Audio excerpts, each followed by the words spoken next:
Welcome everyone to the Daily Dollar Podcast. Oh man. Is everything okay? Yeah. Continue your welcome. Why are you so happy My today? name is Kate McCready. We have wine for the third episode in a row. It is Friday night. You guys hear how hype Kate is. Stop banging the table. Oh my God. Do you need to restart this episode? No, let's go. All right. Today we are talking about the BRRRR strategy. So tell the people, what is the BRRRR strategy? Yeah, so BRRRR, what I want to talk about in specific too is like how we kind of realize it's dope. So when we got into... Oh, that's good, yeah. Yeah, because when we got into the real estate game, there's two things, really three, that everybody's talking about. There's house hacking, there's wholesaling, and then there's the BRRRR strategy, which is like buy, renovate. Buy, renovate, refinance. No, buy, renovate, rent, refinance, repeat. Oh, rent becomes before refinance? Yeah. Oh, okay.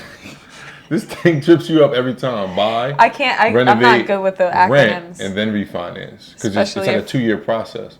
Oh, okay, yeah. AKA, we've done this already, so. Right. So anyway, that's what BRRRR stands for. So I want to just talk about not really what it is, because I can talk for an hour about it. And if you really want to know how to perform the BRRRR strategy, go to unitedhomerelief.com and enroll in our real estate roadmap. We really break it down there. It's a very in-depth strategy. Yeah, so the strategy essentially entails buy. You buy the property, obviously. Mm-hmm. After that, you renovate it and you fix it up. Now, everyone knows us as fix and flippers. We're much more than that. So, but the BRRRR strategy works, what? We're much more than that. We're much more than flippers. Yeah. Nah, but the BRRRR strategy works for us because we know the whole process of finding properties for cheap and then renovating them for, a sale. Right. But instead of selling them, what you can do is renovate them and then you put tenants in them. Now this can work for single families, but it's best for multifamilies or like large buildings, because usually when you buy a property for cheap and you want to flip it, you're buying it way below market value. So if you can buy it below market value, renovate it to increase the value, but you still only own it for this much, then you can refinance at this new value, pay back the old loans, and now you have the property forever. The other thing that helps properties appreciate in value, become more valuable, not only is renovations, but also time.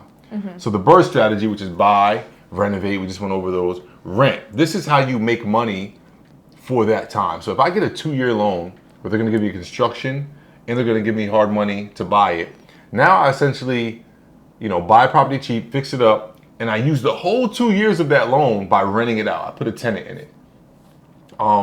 And now that tenant is paying me cash flow every single month. We actually did the BRRRR strategy in the house that we're sitting in right now, and we were the tenants. So we bought a house for cheap, we renovated it, and then we just lived here for, a cheap mortgage while the property went up in value. Sorry, the fly was bothering me. While the property went up in value, and then when the time came and the market was hot, we refinanced and got rid of the old loan, got a new rate, and got all of our money back, including the money that we used for a down payment, and essentially you get a free house, which is cool when you're like living in it, but it's even better when you can get a house that's 4 family, 6 family, 10 units, 20 units, right? And you can buy them for a low money down because they're cheap, usually busted up houses. You renovate it, get tenants in it, get it stabilized and rent rolling, and then refinance and get your money back. And then what do you do with that money? Whatever you want. Whatever you want. Because exactly.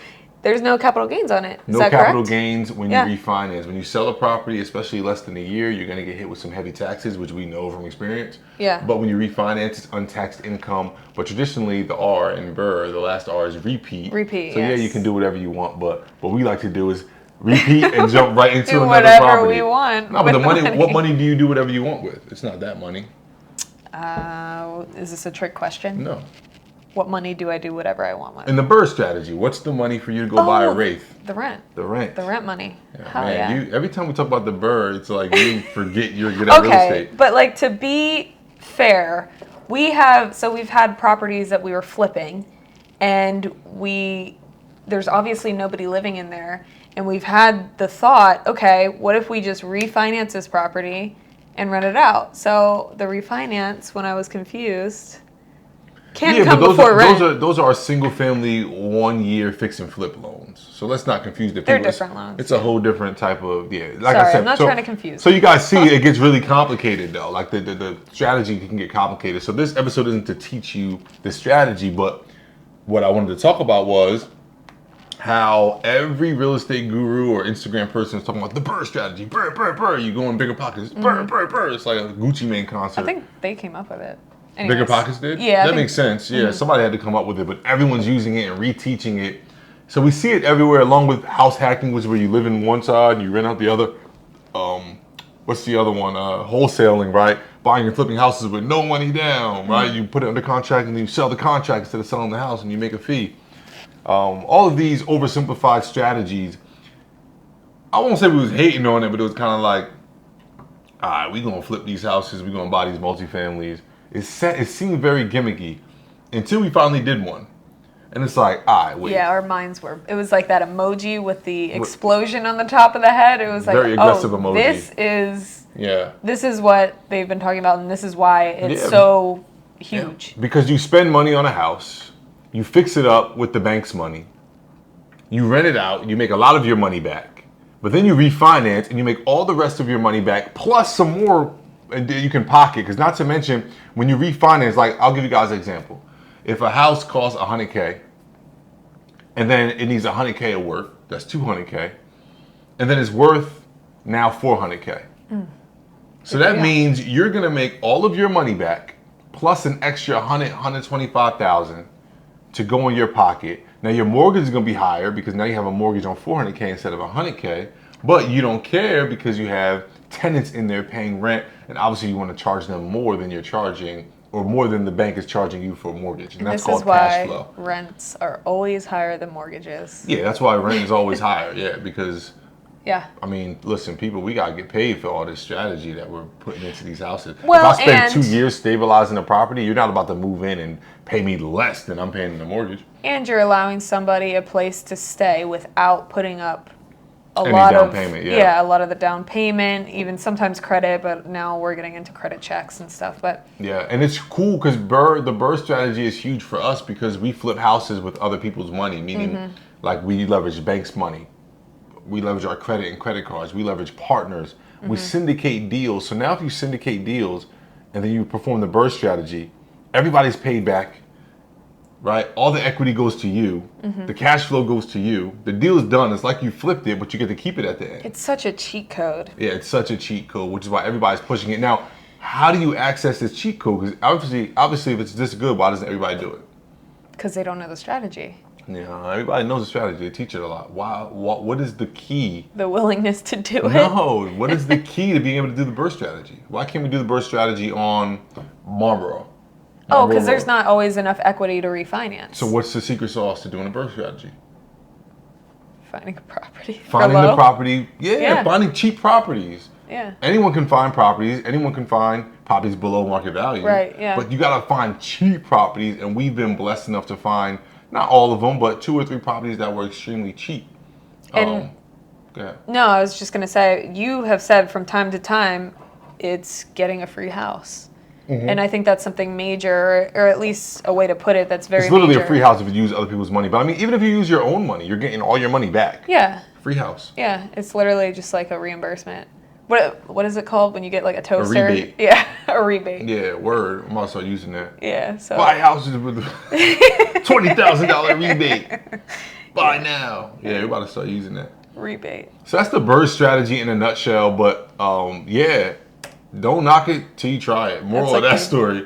We literally were seeing like ads for just so many people were overusing it. It was so gimmicky that you almost wanted to run the other way. Yeah, you almost thought it was like one of those guru things that you didn't want to get caught up in, and it's not. Obviously, it makes sense, and like on paper it makes sense, but it's we kind of steer away from trends. Now every single property that we find is like, can we BRRRR this? How can we do this? How do we BRRRR this? How do we freaking BRRRR this house, bro? Like every single property is like, is there enough equity? Can we refinance? Whether it's a single family, multifamily, it don't matter. We be trying to refinance and keep it because that's how you get more rent roll and more real estate on your portfolio. But also, Like literally do exactly what we're it's probably great. known for, flip Yeah. houses, but now you're flipping them to yourself essentially. I think honestly the biggest piece for me is that tax piece, the no capital gains tax piece, Yeah, 'cause and then the taxes be ability beating us to up. roll it into another property, and it's not like the 1031, which Yeah, we'll get people want into. to talk about no money down real estate. Yeah. That's the ultimate no money down real estate. Yeah. Like you got to put the money up, obviously, but you get it back. And if you know how to evaluate these deals well, it's kind of a foolproof property, foolproof strategy. Excuse me. Yeah.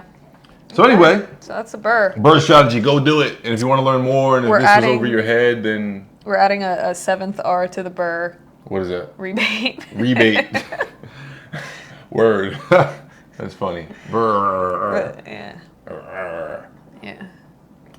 Guys, UnitedHomeRelief.com, real estate roadmap. Go enroll if you want to learn more about the BRRRR strategy and these other strategies that have been able to make me and Kate be able to sip wine on a Friday night and talk to you all on the camera about a bunch of stuff. Okay. All right. Art Morrison III here. Kate McCready here. Don't forget to Like, share, subscribe on YouTube, Oh, Spotify, man. Apple Podcasts, Google Podcasts, wherever you listen to your podcasts, or YouTube. your podcast voice is funny. Mine is too, but it's like you're like making fun of me when you talk. Yeah, that was literally what that was because you weren't spitting Shut it up. out. Guys, Art Morrison III here. Kate McCready here. Catch you guys in the next episode. See ya. Peace.